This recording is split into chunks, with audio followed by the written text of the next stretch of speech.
तो यहाँ पर श्री कृष्ण बता रहे हैं कि अगर, क्योंकि आप और हम जानते हैं कि हमें ये जो तन है वो कुछ क्षण के लिए ही मिला है। आप और हम कुछ ही जीवन को जी सकते हैं। ऐसा नहीं है कि आप और हमें अगर मनुष्य तन मिल गया तो अब हम अमर हो गए, अब हम दूसरी योनि में नहीं जाएंगे। तो श्री कृष्ण कहते हैं भाई प्रकृति की ये 3 गुण है, वो ये 3 गुण ही निर्धारित करेंगे कि अब आप किस योनि में जाने वाले हो। क्योंकि आप और हमें पता है कि ये जो सृष्टि है इसमें हर कोई जो जन्म ले रहा है उसकी मृत्यु तय है। तो हर किसी जीव मात्र को इस संसार को छोड़ करके जाना है, और ये जो आप और हमें आवरण मिला है ये भी बदलना है। अगर अभी हम मनुष्य तन को धारण किए हैं तो अगर कोई ही जीव समझता है कि हम जीवन भर मनुष्य तन ही हमें मिला रहेगा, पर आपका सोचना ये गलत है। आप ये बिल्कुल नहीं सोचिए कि इस जन्म में आपको मिल गया तो जब आपको दूसरा जन्म मिलेगा तब भी आप इंसान ही बनेंगे। क्योंकि यहाँ पर श्री कृष्ण बता रहे हैं, स्पष्ट रूप से बता रहे हैं कि जिसकी स्थिति जिस गुण में स्थित है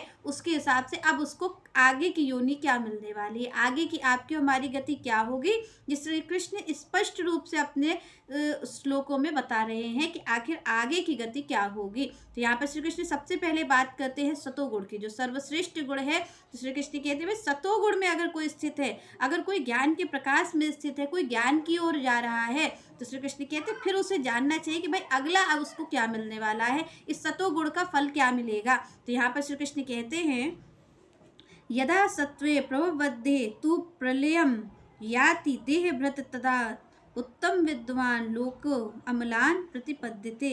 तो यहाँ पर श्री कृष्ण कहते हैं यदा सत्वे मीन्स सतोगुण। तो यहाँ पर श्री कृष्ण कह रहे हैं कि जिसकी स्थिति सतोगुण में है उसको क्या होगा। तो श्री कृष्ण कहते हैं जब उसका शरीर ये वाला पूरा होगा, मनुष्य तन पूरा होगा, तो श्री कृष्ण कहते हैं इसके बाद वो उच्चतर लोकों को जाएगा, वो ब्रह्म लोक को प्राप्त करेगा। क्यों? क्योंकि उसने ज्ञान के प्रकाश में जीवन को जिया है, उसके जीवन में ज्ञान रहा है, उसने ज्ञान से संबंधित कार्य किए हैं, जो शास्त्रों ने आदेश दिया है उस तरीके के जीवन को उसने जिया है। श्री कृष्ण कहते हैं इसका फल क्या मिलेगा। यहाँ पर तो उसने सुख की प्राप्ति की क्योंकि वो ज्ञान में जिया, वो ये जानता था कि ये सब जो है वो नश्वर है, तो कभी इसमें फंसा नहीं, उसने अच्छे कार्यों को किया। ज्ञान में जो जो शास्त्र कह रहे हैं उसी शास्त्र सम्मत कार्यों से उसने अपने जीवन को जिया। तो श्री कृष्ण कहते हैं जब कोई ऐसा कार्य करता है तो वो यहाँ पर भी सुख था, क्योंकि आप और हम इस तरीके से फंसे हुए हैं संसार में, हम ज्ञान की ओर है ही नहीं, हम अज्ञानी हैं, इसी कारण हमें दुख है। तो श्री कृष्ण कहते हैं वो यहाँ पर भी सुख की प्राप्ति कर रहा था,